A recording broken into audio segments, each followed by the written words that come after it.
আসসালামু আলাইকুম। স্বাগতম জানাচ্ছি কামরুল ক্রিয়েটিভের অ্যাডোবি ইলাস্ট্রেটর ফুল কোর্সের একদম প্রথম ক্লাসে। যে কোনো সফটওয়্যার শেখার আগে সেই সফটওয়্যারটির পরিবেশ বা ইন্টারফেস সম্পর্কে পরিষ্কার ধারণা থাকাটা খুবই জরুরি। আপনি যদি না জানেন যে কোন টুলসটি কোথায় আছে, তাহলে কাজ করতে গিয়ে বারবার আটকে যাবেন।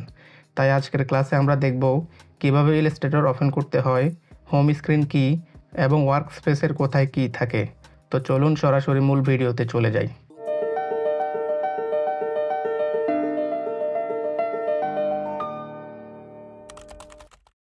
প্রথমে আমরা দেখব সফটওয়্যারটি কিভাবে ওপেন করতে হয়।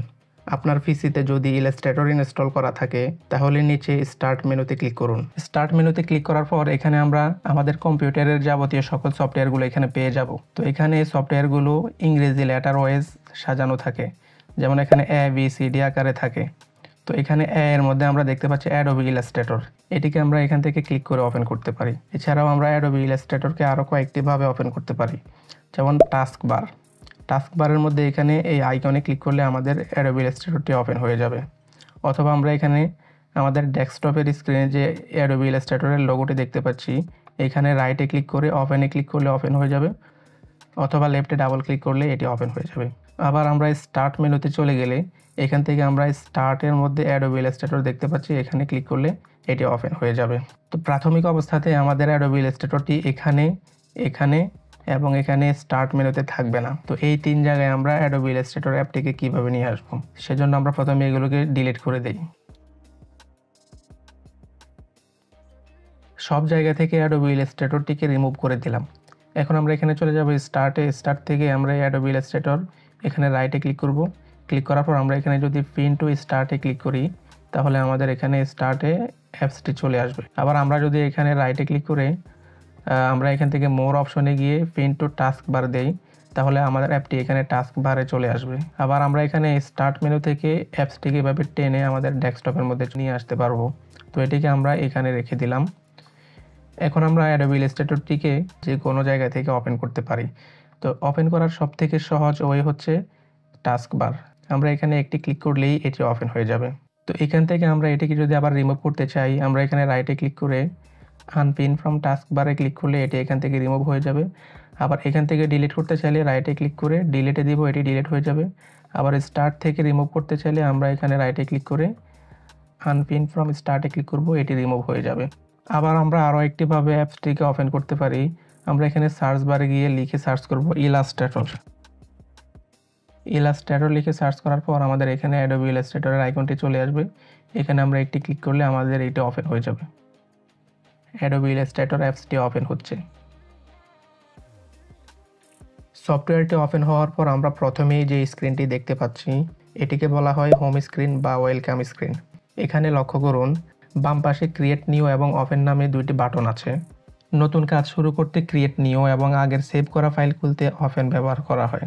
নিচে যে অংশটি দেখতে পাচ্ছেন, একে বলা হয় রিসেন্ট ফাইলস, অর্থাৎ আপনি সম্প্রতি যে কাজগুলো করেছেন তার তালিকা এখানে থাকবে, যাতে করে এক ক্লিকেই আবার সেই ফাইলে ফিরে যেতে পারেন। এখন আমরা সফটওয়্যারের ভিতরের ইন্টারফেস দেখব। যেহেতু আমরা এখনও পেজ সেটআপ শিখিনি, তাই আমি জাস্ট ক্রিয়েট নিউতে ক্লিক করে ডিফল্ট যে কোনো একটি পেজ, যেমন লেটার বা A4 সিলেক্ট করে ভিতরে প্রবেশ করছি। আমরা পেজ সেটআপ অপশনটি পরবর্তী ক্লাসে দেখব। Welcome to the main workspace. একজন গ্রাফিক্স ডিজাইনার হিসেবে এখানেই আপনার দিনের বেশিরভাগ সময় কাটবে। আসুন পরিচিত হই এই পুরো স্ক্রিনটির সাথে।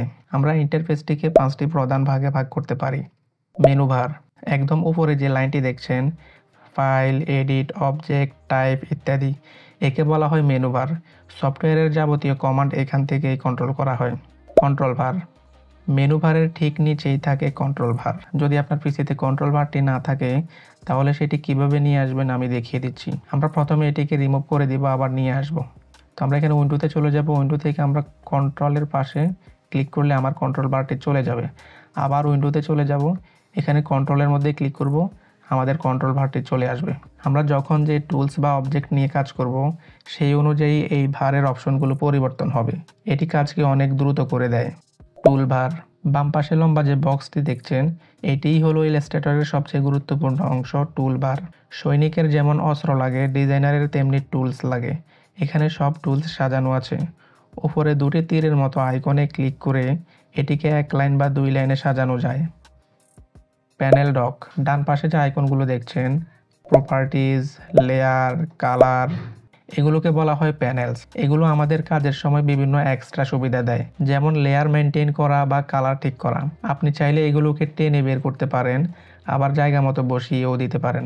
আর্টবোর্ড ও ক্যানভাস, মাঝখানে যে সাদা রঙের বক্সটি দেখছেন এটি হলো আর্টবোর্ড। আমরা যা কিছু ডিজাইন করব এবং প্রিন্ট করব তা এই সাদা অংশের ভেতরেই থাকতে হবে। আর সাদা অংশের বাহিরে যে বিশাল ধূসর এলাকা দেখতে পাচ্ছেন একে বলা হয় ক্যানভাস। আপনি চাইলে এখানেও আঁকাআঁকি করতে পারেন, কিন্তু সেভ বা প্রিন্ট করার সময় এই অংশটুকু আসবে না। ইলাস্ট্রেটরের ইন্টারফেসটি কিন্তু ফিক্সড নয়, এটাকে আপনি নিজের মতো করে সাজাতে বা এলোমেলো করতে পারেন। যেমন দেখুন, ডান পাশের এই লেয়ার্স প্যানেলটিকে মাউস দিয়ে ড্র্যাগ করে টেনে বাইরে নিয়ে আসলাম, আবার বাম পাশের টুল বারটিকে টেনে মাঝখানে নিয়ে আসলাম। কাজ করার সময় আপনার সুবিধা মতো যে কোনো প্যানেলকে এভাবে প্লটিং বা ভাসমান অবস্থায় রাখতে পারেন। আবার যদি কোনো প্যানেল আপনার দরকার না হয় তবে সেটির কোনায় থাকা ছোট ক্রস বাটনে ক্লিক করে কেটেও দিতে পারেন। দেখুন আমি টুলবারটি কেটে দিচ্ছি। এখন দেখুন আমার স্ক্রিনটি একদম এলোমেলো হয়ে গেছে, এমনকি টুলবারটিও নেই। নতুনরা এই অবস্থায় খুব ভয় পেয়ে যান, কিন্তু ভয়ের কিছু নেই।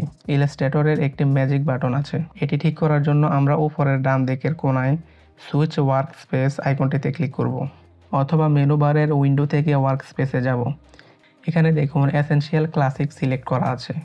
আমরা জাস্ট নিচে থাকা রিসেট এসেনশিয়াল ক্লাসিক লেখাটিতে ক্লিক করব। ম্যাজিক দেখুন, সবকিছু আবার আগের মতো পরিপাটি হয়ে যথাস্থানে চলে এসেছে। তাই কাজ করতে গিয়ে স্ক্রিন এলোমেলো হলে জাস্ট রিসেট করে দেবেন। ইলাস্ট্রেটরের কাজের ধরন অনুযায়ী আলাদা আলাদা ওয়ার্কস্পেস মোড আছে। যেমন আপনি যদি পেইন্টিং বা আঁকাআঁকি করতে চান তবে ওয়ার্কস্পেস মেনু থেকে পেইন্টিং সিলেক্ট করুন। দেখুন কালার এবং ব্রাশ প্যানেলগুলো সামনে চলে এসেছে। আবার লেআউট সিলেক্ট করলে লেআউট তৈরির টুলসগুলো সামনে আসবে। তবে আমরা সাধারণত এসেনশিয়াল ক্লাসিক মোডে বেশি কাজ করব।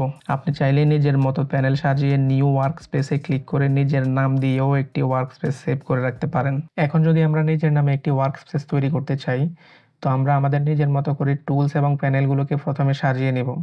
তো আমি টুলস বারটিকে এভাবে এখানে রাখলাম, আর আমার প্যানেলের মধ্যে এই দুইটাকে আমি এখানে রাখলাম, এই দুইটাকে আমি এখানে রাখলাম, আমার সুবিধা মতো সাজিয়ে নিলাম। এখন আমি চলে যাব উইন্ডোতে গিয়ে আমি ওয়ার্কস্পেসে চলে যাব। ওয়ার্কস্পেসে গিয়ে আমি এখানে নিউ ওয়ার্কস্পেসে ক্লিক করব।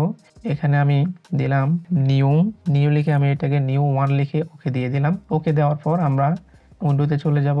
আমরা এখানে ওয়ার্কস্পেস এখন নিউ 1-এ আসি। তো আমরা যদি এসেনশিয়াল ক্লাসিকে ক্লিক করি, এসেনশিয়াল ক্লাসিকে ক্লিক করার পর আমার এভাবেই আছে, কিন্তু আমার এসেনশিয়াল ক্লাসিকটাকে আমরা যখন এখানে ওয়ার্কস্পেসে গিয়ে রিসেট এসেনশিয়াল ক্লাসিকে ক্লিক করব, আমার এটা এরকম হয়ে যাবে। আমি এটাকে এখানে দিয়ে দিলাম। এখন আমরা আমার তৈরি করা ওয়ার্কস্পেসটিতে যদি যেতে চাই তাহলে আমরা এখানে উইন্ডোতে যাব। উইন্ডো থেকে ওয়ার্কস্পেস, এখান থেকে নিউ 1-এ ক্লিক করব। ওই যে আমি এটিকে যেভাবে সাজিয়েছিলাম ওইভাবে চলে আসছে। সবশেষে কাজ শেষ হলে সফটওয়্যারটিকে কিভাবে বন্ধ করবেন, খুবই সিম্পল। আপনি একদম উপরের ডান কোণায় থাকা লাল রঙের ক্লোজ বাটনে ক্লিক করতে পারেন, অথবা মেনু বার থেকে ফাইল থেকে এক্সিটে ক্লিক করতে পারেন। যদি আপনার কোনো ফাইল খোলা থাকে এবং সেভ করা না থাকে তবে ইলাস্ট্রেটর আপনাকে জিজ্ঞেস করবে আপনি সেভ করতে চান কিনা। যেহেতু আমরা কিছু করিনি তাই আমরা এটি সেভ করব না, নো দিয়ে বের হয়ে আসছি। যদি সেভ করতে চাই তাহলে আমরা ইয়েসে ক্লিক করে সেভ করব। সেভ করার প্রসেসটি আমরা পরবর্তীতে দেখব। তো বন্ধুরা, এটাই ছিল অ্যাডোবি ইলাস্ট্রেটরের ইন্টারফেস পরিচিতি। আশা করি সফটওয়্যারটির লেআউট সম্পর্কে আপনাদের ভয় কেটে গেছে। আগামী ক্লাসে আমরা শিখব কিভাবে একটি নিউ ডকুমেন্ট বা নতুন পেজ সঠিকভাবে সেট আপ করতে হয়, যা প্রিন্ট এবং ওয়েবের জন্য খুবই গুরুত্বপূর্ণ। ভিডিওটি ভালো লাগলে লাইক দিন এবং কোনো প্রশ্ন থাকলে কমেন্টে জানান। দেখা হবে পরবর্তী ক্লাসে। আল্লাহ হাফেজ।